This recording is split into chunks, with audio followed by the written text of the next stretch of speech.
Bismillahirrahmanirrahim. Assalamualaikum warahmatullahi wabarakatuh. Bertemu lagi kita pada hari ini. InsyaAllah pada hari ini kita akan belajar bidang tajwid yang bertajuk tanda waqaf. Murid-murid semua sila buka muka surat 43. Sebelum itu, marilah kita sama mengenal objektif pembelajaran kita pada hari ini. Yang pertama, mengenal pasti kalimah dan potongan ayat yang mengandungi tanda waqaf dengan betul. Yang kedua, membaca kalimah dan potongan ayat yang mengandungi tanda waqaf dengan betul dan bertajwid. Dan yang ketiga, mengaplikasi tanda waqaf dengan betul dan bertajwid dalam pembacaan Al-Quran secara beradab dan istiqamah. Seterusnya, sila lihat muka surat 43.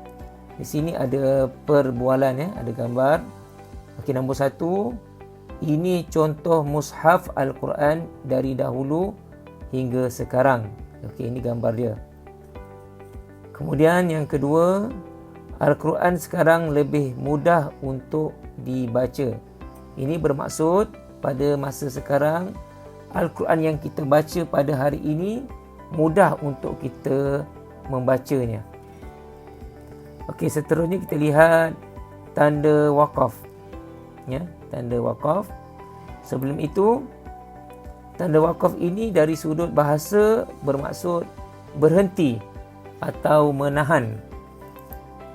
Dari sudut istilah pula, waqaf ialah menghentikan seketika bacaan Al-Quran secara memutuskan suara di akhir perkataan untuk bernafas dengan niat ingin menyambungkan kembali bacaan Al-Quran kita.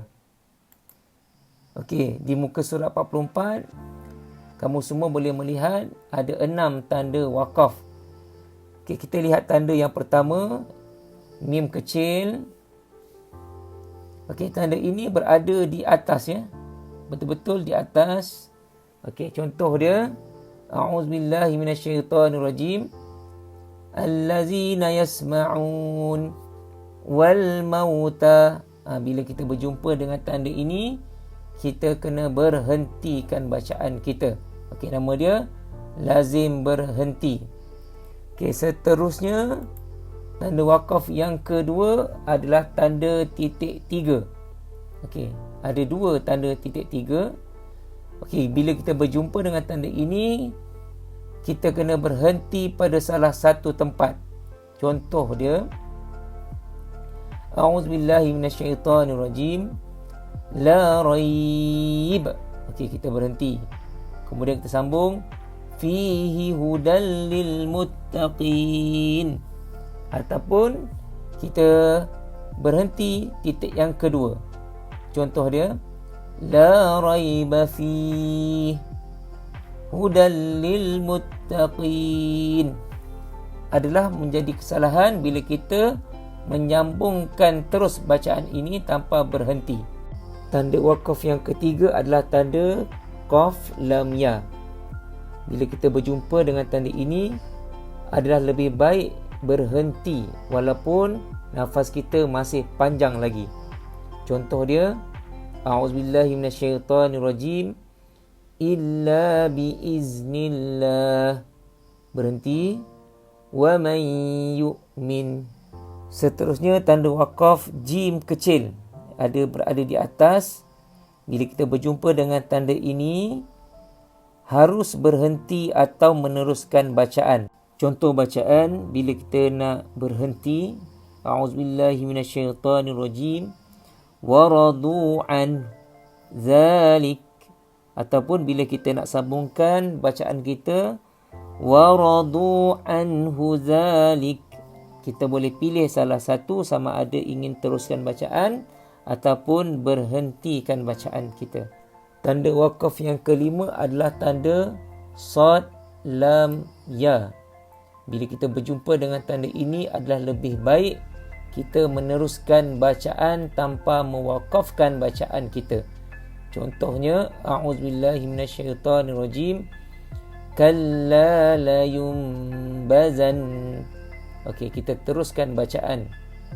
Dan yang terakhir, tanda lam alif, ya. La bermaksudnya tidak. Tidak boleh berhenti. Contoh bacaan, a'udzubillahi minasyaitonirrajim. Al-malaikatu tayyibina yaqulun. Alhamdulillah, telah selesai sesi pelajaran kita pada hari ini, iaitu berkenaan dengan tajuk tanda wakaf, dan saya harap kepada semua memahaminya. Secara asasnya tanda wakaf ini dibuat bagi memelihara makna Al-Quran. Apabila kita membaca Al-Quran, kita tahu di mana tempat berhenti ataupun di mana tempat kita hendak sambungkan bacaan kita. Semoga Allah merahmati dan mengampuni dosa-dosa ulama yang telah mencipta tanda wakaf ini, sehingga memudahkan kita membacanya pada hari ini, insya-Allah. Sekian, jumpa lagi. Assalamualaikum warahmatullahi wabarakatuh.